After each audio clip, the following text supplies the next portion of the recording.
Hey real estate investors, real estate is boring, so why even do it?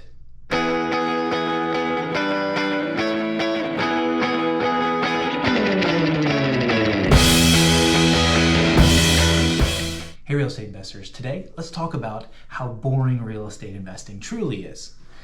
And truly, you get into real estate investing because you want it to be boring. Now, your very first one is going to be very scary. I remember that every detail of my very first property that we bought, an investment property that we bought. And I was, to be honest, pretty excited for number one, but number two, I was kind of scared. Is this thing gonna work out? Is this truly what I should be doing? Am I doing the right thing? Did I pay too much? Did I get a crappy property? I was freaking out the first one. And I remember every detail. Bought it for $102,000. I remember exactly everything that happened with that property. But the last few, I couldn't remember anything.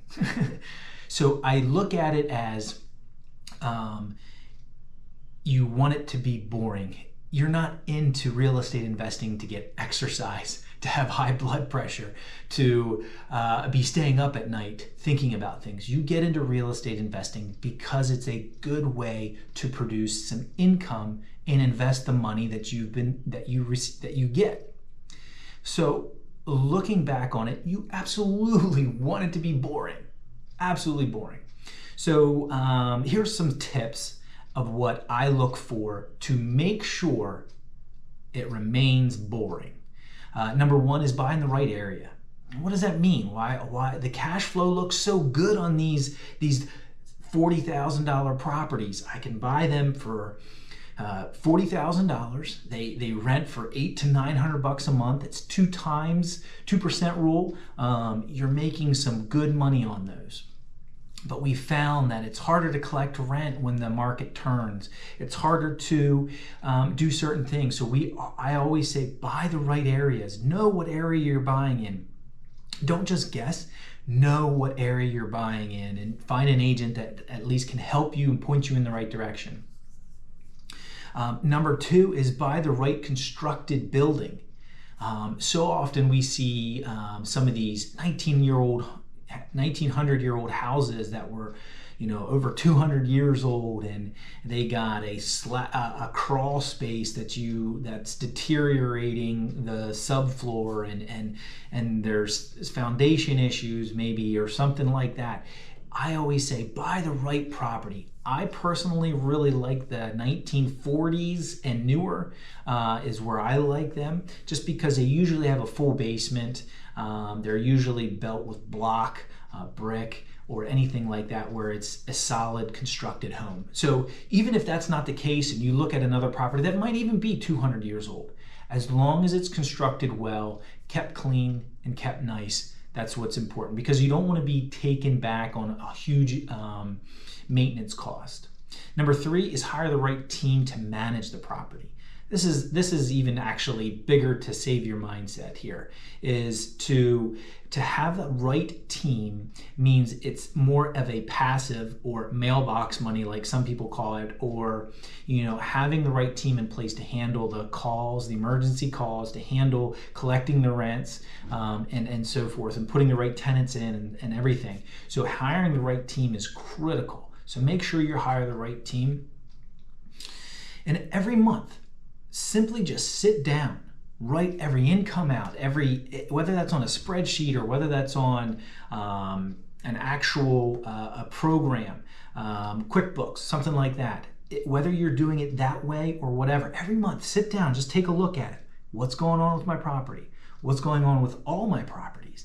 Just get a general view and just understand what you're looking at when you're looking at all your expenses and your income. Make sure you're going in the right direction.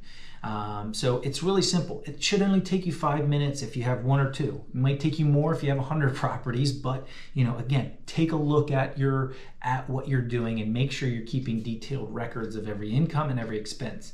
This will help you at the end of the year. You can just print off that bill so you can hand to your accountant, and so that is huge. So I highly recommend you hire the right or keep detailed records, of the property. Number 5, pay your bills. I jokingly say this, it's going to cost you money. And so there's going to be expenses to any investment property. Would it be nice if it was always, scheduled or planned? But no, it's just not going to happen. Yes, you're going to have your taxes, your income, whatever, but pay your bills, pay them on time. Don't incur those late fees, and stay on top of the bills. And number 6, just collect the rent and watch the value of your property increase and the cash flow increase as rents increase, as your mortgage stays the same. There's just so many reasons to buy in real estate, and they're so good. But enjoy the adventure along the way. Yes, I joke, it's boring. Yes, there's times where I don't hear anything, and you know what? I don't want to hear anything, because when I hear something, that means something's going wrong. So I like to have a very boring investment portfolio. Granted, your very first one you will probably forever remember for the rest of your life, but they will, kind of all blend together after that. But as you continue to grow your investment portfolio, just enjoy every step along the process. It's never going to be perfect. It's going to be messy, but you know what? It's good messy. You're growing that portfolio, you're growing your wealth, and you're growing your assets. So is real estate investing boring? Yes, and I want it to be boring. Hope you guys enjoy and keep on investing.